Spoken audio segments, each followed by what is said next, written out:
noches, señoras y señores. Bienvenidos a Tiempos Modernos. Hace 25 siglos, Heródoto escribió que Egipto era un don del Nilo. Nosotros no exageraríamos demasiado si dijésemos que la civilización misma es un don del Nilo. Pero ¿de dónde procede ese inmenso caudal de agua que cruza el desierto, la faz del desierto, como si una cicatriz se tratara, el desierto más terrible y extenso del mundo, el Sáhara? Entre los muchos misterios que han jalonado la historia, ha habido uno que durante siglos ha seducido la mente del hombre como pocos, el misterio de las fuentes del Nilo. Y el primero en descubrirlas fue un español, se llamaba Pedro Páez y era jesuita. Vivió en el siglo XVII y fue a Abisinia a evangelizar el país. El resto se lo contamos a continuación. El Nilo atraviesa el desierto más extenso del mundo, el Sáhara, un término árabe cuya fonética evoca el desaliento de más de 9 millones de kilómetros cuadrados de arena y sol implacables, es decir, unas 18 veces España, que divide dos realidades radicalmente distintas, el mundo mediterráneo y el África negra.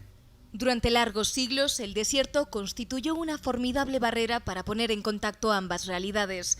Adentrarse hacia el sur no resultaba fácil, tanto por razones orográficas como por la imposibilidad de enfrentar unas poblaciones nativas, muchas de ellas tremendamente belicosas, que se repartían a lo largo de sus dos orillas.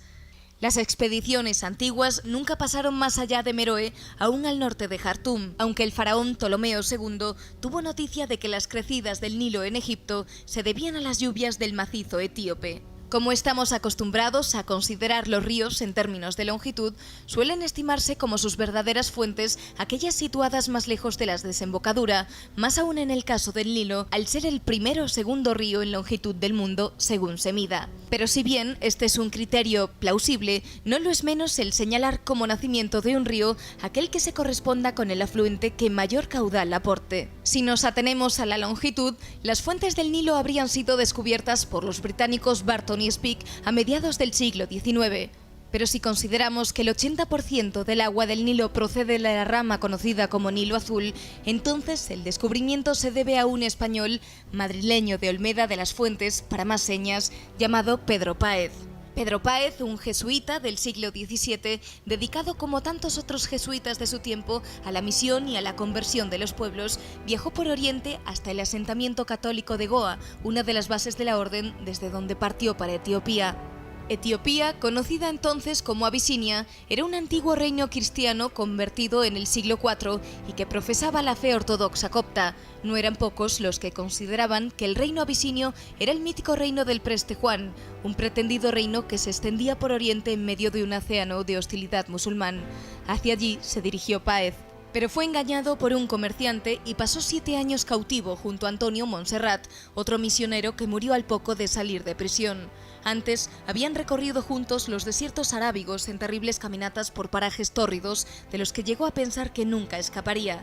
De camino, finalmente hacia Abisinia, tuvo la ocasión de probar una bebida oscura y espesa, convirtiéndose en el primer europeo en probar el café. Una vez en el reino etíope, desarrolló una labor de proselitismo de los reyes abisinios, convirtiendo a los dos que conoció.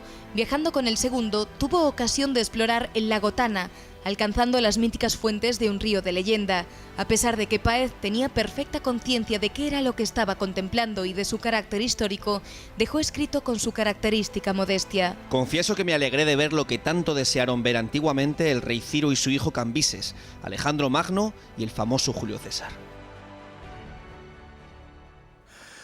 Pues una aventura de esas de verdad. Y para hablar de ella tenemos esta noche a don Rafael Nuño de Huesca. Muy buenas noches, don Rafael. Muy buenas noches, don Fernando. Como decía, una aventura de las de verdad, protagonizada por un español. Si hubiera sido inglés, francés, norteamericano, no digamos, tendría seguramente libros, por supuestísimo películas. Es una historia, ¿verdad?, que transcurre en un lapso de tiempo relativamente corto y que, bueno, pues llenaría prácticamente una biblioteca. Lo de Pedro Páez es alucinante. Lo de Pedro Páez, como muchos otros jesuitas, es de verdad una historia que a mí me alucinó, que el recorrido que hace, porque normalmente estamos acostumbrados a que los españoles, la vocación atlántica o la vocación mediterránea han sido las dos que han dirimido nuestra historia, pero en este caso lo que hace Pedro Páez es marcharse al África Negra, primero a la península arábiga, bueno, en realidad primero a la India, a Goa, luego pasa a la península arábiga, luego pasa a Etiopía, a Abisinia. Es un recorrido que efectivamente se produce en muy pocos años, pero que es fundamental y que acaba coronando una de las metas que había tenido siempre el hombre, que era conocer cuál era el origen del río más gigantesco del planeta, 6.750 kilómetros, el río Nilo, que como muy bien decías, es probablemente el origen de nuestra civilización. Claro, claro. Es que lo de las fuentes del Nilo es algo verdaderamente sobrecogedor, lo ha sido durante larguísimos siglos. No obstante, hay un tema importante que es el de Abisinia. A partir del siglo XII, y además hizo furor en los siglos XIV, XV, se extendió la idea mítica de la existencia del reino del Preste Juan famoso, ¿no? Se situaba más allá, al otro lado, detrás de las líneas enemigas, de las líneas del Islam, y casi todo el mundo tendía a situarlo, pues, en fin, en el Extremo Oriente, etcétera. Algunos ya apuntaban que podría tratarse de Abisinia, donde existía un reino cristiano que había sido cristianado y cristianizado en el siglo IV por San Frumencio, un comerciante de lo que más o menos hoy es el Líbano, y que era uno de los reinos cristianos más antiguos que existían. Parece ser que al final, si la leyenda del Preste Juan tiene alguna sólida origen, digamos, pues tendría bastante que ver con Abisinia, ¿no? Según esta teoría, esta idea. Esto tiene que ver, obviamente, con la aparición abrupta del Islam que consigue para su causa todo lo que es el sur del Mediterráneo, dividiendo la civilización en dos partes, la cristiana del norte de África hacia arriba y la musulmana hacia abajo. Bueno, pues a partir de esa islamización, que apenas dejó excepciones, se hablaba de un posible reino cristiano que mantenía un cristianismo más o menos arcaico, pero nunca se supo muy bien dónde situarlo y ni siquiera si era verdad. Las diferencias cartográficas, geográficas, incluso nominales. Se hablaba de la India como un lugar exótico, pero en realidad había 3 o 4 Indias. Ni siquiera se sabía muy bien, pero en caso de existir, podía haber sido efectivamente este reino que finalmente sí cristianizó, sí evangelizó nuestro protagonista Pedro Páez, a los dos principales emperadores que conoció después de la muerte de uno y la posterior guerra civil. Pedro Páez, después de evangelizarlo, después de convertirlo al cristianismo, al primer emperador de Abisinia, al que conoció, le advirtió que no hiciera pública esa conversión a riesgo de sumir al país entendido al territorio, en una cruenta guerra civil, como así ocurrió. Después de la guerra civil, el sucesor, el nuevo emperador, también fue convertido por Pedro Páez, y hoy el 66-65, 2/3 de la población de Etiopía son cristianos, muy probablemente gracias a nuestro compatriota. Bueno, estamos acostumbrados, claro, hablamos de Abisinia, pero es que en la actual Etiopía... Pero es que en medio está el desierto del Sáhara y estamos acostumbrados a hablar cuando hablamos de impedimentos geográficos, sobre todo en esa época, a considerar los océanos o mares. En realidad, más bien, sobre todo una vez que son conocidos, los mares son autopistas para llegar a sitios. Los desiertos, en cambio, que se nos suscitan pocas veces como esos impedimentos geográficos, ¿no?, para llegar a otros sitios, en realidad siguen siendo barreras, se conozcan o no se conozcan. Es decir, ese carácter no ha cambiado, ¿no? Efectivamente, hasta el punto de que conquistamos América en 1492, finales del siglo XV, y el origen del Nilo, que está detrás de una gigantesca masa de arena, no se produce hasta finales del siglo XVI. De manera que eso da la medida de cuán difícil era acceder por esas autopistas de agua de las que tú hablabas y por esos caminos que no estaban en absoluto trazados, que era, en este caso, el desierto del Sáhara, que es el más grande del mundo. Que además, claro, es que pensar en el Nilo y nadie se explicaba, como efectivamente decía Heródoto, que el Egipto era un don del Nilo, pero claro, cómo llegaba justo en la estación más seca, en julio-agosto, llegaba a su máximo nivel las aguas del Nilo en Egipto. Y es que, claro, estaban las lluvias de abril-mayo en el centro de África, en el Rubensori y en toda la zona del Victoria, era cuando se producían la estación de las lluvias largas, que le llaman, y claro, tardaba 2 meses en llegar hasta allí, y luego inmediatamente las lluvias del altiplano etíope de Abisinio, que fue lo que descubrió el lago Tana, que es lo que descubre Pedro Páez.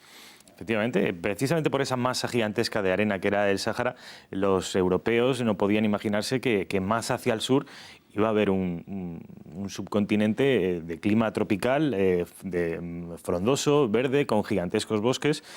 Y sin pensar eso, era imposible que un europeo de la época, del siglo XV, del siglo XVI, pudiera entender que todo ese caudal gigantesco de agua proviniera de un desierto que, ya digo, era lo que entendían que había más al sur del desierto del Sáhara, que entendían que se podía extender incluso hasta el final del continente. No era así, afortunadamente, y esa es la razón por la que el Nilo era tan caudaloso, porque había, en este caso, Abisinia, pero también en Sudán, por todos los países por los que pasa el Nilo, son países, siguen siéndolo hoy, de un clima tropical, lluvioso, y que nutre los caudales del Nilo, ya sea el Nilo azul o el Nilo blanco.